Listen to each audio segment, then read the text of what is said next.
This is You Matter Network, a place for truths, heavy hearts, and the courage to sit with them. My name is Patricia Holyfield, and if you're here today, something inside you needed this pause. Let's breathe together.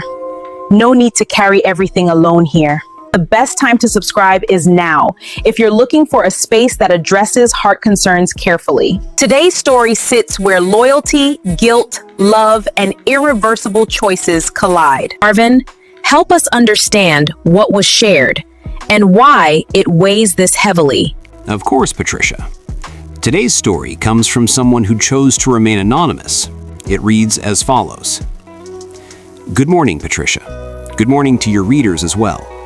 May God bless everyone who comes across this letter. I am writing anonymously because shame has already taken too much from me, and I am afraid it will take what little I have left if my name is attached to this story. I never imagined my life would turn into something like this. I was raised to believe in family, loyalty, and respect. I was taught that some lines are never crossed, no matter the situation, no matter the temptation, no matter the pain.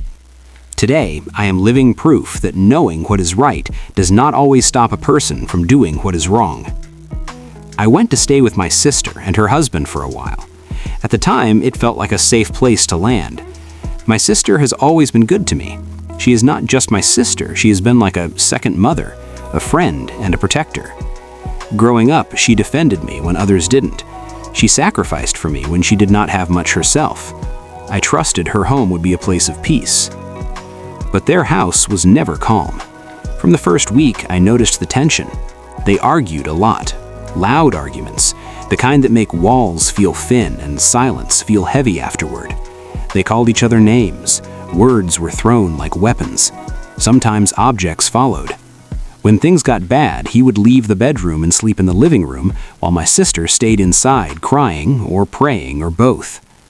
At first, I tried not to notice. I minded my business. I kept telling myself that marriage is complicated and that every couple has their struggles. I avoided taking sides. I avoided asking questions. I focused on helping around the house and staying out of the way. I never found him attractive. In fact, I used to wonder what my sister even saw in him. I had once jokingly asked her, long before all this, how she fell in love with him. I truly believed he was not my type in any way. That belief made me feel safe around him. Too safe. One night, after another explosive argument, he ended up in the living room again. The house was quiet except for his breathing. He has asthma, and that night he was struggling badly. I heard the wheezing and panicked. I brought him water. I helped him calm down.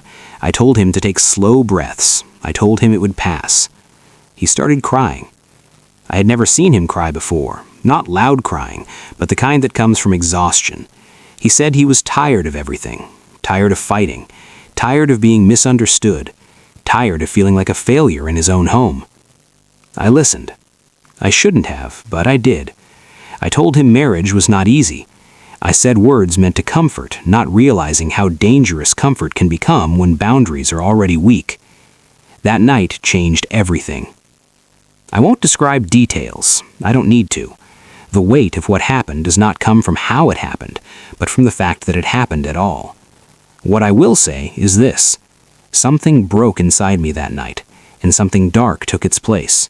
Fear mixed with adrenaline, guilt mixed with silence, and when I went to bed afterward, I cried until my chest hurt. The next morning, I couldn't look at my sister properly. She smiled at me like she always did. She asked if I slept well. She offered me breakfast. I felt sick. I told myself it would never happen again. I promised myself that no matter what, I would not allow myself to fall that low again. But it did not end. It happened again and again. Each time I told myself it was the last. Each time the shame grew heavier. Each time my self-respect slipped further away. What scared me the most was not just that it continued, but that I felt trapped in it. Whenever I was around him, I felt weak. I didn't recognize myself anymore. Something else changed too. The fighting between my sister and her husband reduced. He became calmer. He stopped shouting as much. He stopped sleeping in the living room. One day my sister came to me smiling. She said something had changed in her husband. She said he was more relaxed, less aggressive. She said she was grateful to God for peace that came from my betrayal. I smiled back at her while my insides screamed. I helped her more around the house. I prayed with her. I listened to her cry about wanting a child. I watched her fast and kneel on the floor, begging God for the fruit of the womb. Every prayer broke me. I hated myself for continuing. I hated myself for lying. I hated myself for being the reason peace existed on the surface while rot grew underneath. Some nights I lay awake wondering how I became this person. I was raised with strong values. I knew better. Yet here I was destroying the one person who had always protected me. I felt like I was drowning in my own choices. Then my body began to change. At first I ignored it. Stress, I told myself. Fear can do strange things. But deep down I knew. When the truth finally became impossible to avoid, I felt the ground disappear beneath my feet. I was pregnant. I didn't scream. I didn't cry at first. I just sat there, staring, unable to breathe. Fear wrapped itself around my chest. Not just fear of exposure, but fear for my life. I have severe anemia. I've lived with it long enough to understand what heavy bleeding could mean for me. The thought of ending the pregnancy terrified me. I knew the risks. I knew what could happen. Now I was trapped between two impossible choices. I looked at my sister and saw her pain. I looked at myself and saw my guilt. I looked at the future and saw nothing but chaos. I had become the very thing I never thought I could be. And this was only the beginning. Since the day I confirmed the pregnancy, fear has followed me like a shadow that never leaves. I wake up with it and fall asleep with it. Sometimes I feel it sitting on my chest, heavy and unmoving, making it hard to breathe. Other times it hides behind normal moments, only to jump out when I least expect it. I look at my sister and feel my heart break in ways I did not know were possible. She talks about the future with hope in her voice, and I stand there nodding, pretending I am not carrying a truth that could destroy her life forever. Every smile I give her feels borrowed. Every kind word feels undeserved. I feel like a stranger wearing her sister's face. I have tried to pray. I have tried to ask God for forgiveness, for direction, for some kind of miracle that will erase the situation without hurting anyone. But each prayer feels heavy, because I know prayers do not cancel consequences. They only give strength to face them, and I am not sure I am strong enough for what is coming. I think about telling the truth, and my hands start to shake. I imagine the look on her face when she finds out. I imagine the silence that will follow, the kind that never really ends. I imagine her questioning every memory, every laugh, every moment we shared under the same roof. I imagine her blaming herself, wondering where she went wrong, wondering why the people she trusted most betrayed her. That thought alone makes me feel sick. I do not want to be the reason her faith breaks. I do not want to be the reason she stops believing in love, in family, or in God. Yet here I am, already the reason, even if she does not know it yet. I also think about the child growing inside me. Sometimes that thought fills me with fear. Other times it fills me with a strange sadness and responsibility. This child did not ask to be born into secrecy and shame.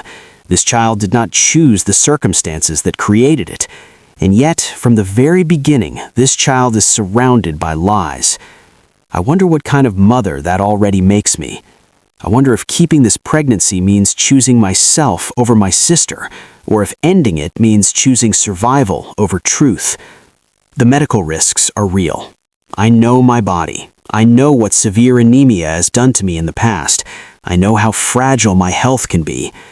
I am afraid of bleeding. I am afraid of complications. I am afraid of leaving this world with unfinished apologies and unforgiven sins. I am afraid of dying with this secret locked inside me. That fear alone has pushed me into a corner where every option feels wrong. I started speaking to my ex again, not because I love him, but because I am desperate. I needed an escape plan, a story that might protect my sister from the truth, even if it destroys me in another way. The idea of telling people the pregnancy is his feels like another betrayal layered on top of the first. I am building lies on top of lies, hoping they will hold long enough for me to survive. Some days I feel like I'm losing my mind. I replay every moment that led me here, wishing I had walked away that first night, wishing I had woken my sister up, wishing I had packed my bags and left the house immediately. But wishes do not turn back time. They only remind you of how permanent your choices are. I watched my sister pray and fast, asking God for a child, and I feel like I am standing in the middle of a storm I created. I want to scream, I want to confess, I want to disappear. Instead, I smile, I help, I listen, and I slowly break inside. I do not feel like a victim in this story. I know I made choices. I know I crossed lines. I know I failed someone who loved me deeply. I take responsibility for that. But knowing that does not make the weight lighter. If anything, it makes it heavier, because there is no one else to blame. I am living with the consequences of my own actions, and they are louder than my thoughts. I do not know what the right thing to do is anymore. Every path leads to pain.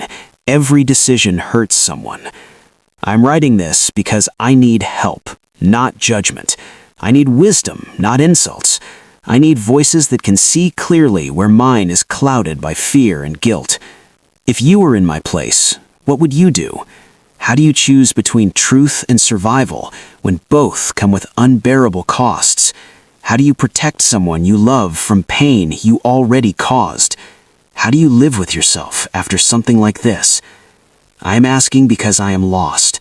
I am asking because I am tired of carrying this alone. I am asking because the weight is becoming too much, and I am afraid of what will happen if I keep pretending everything is fine. Oh my. Marvin, thank you. You see, dear, I'll tell you what. You are not evil, but you crossed a sacred line. Healing starts when excuses stop and truth is faced, no matter how painful. Some stories don't ask for verdicts. They ask for thoughtful, humane voices. Share your thoughts on this. Remember, no judgment. We all make mistakes, don't we?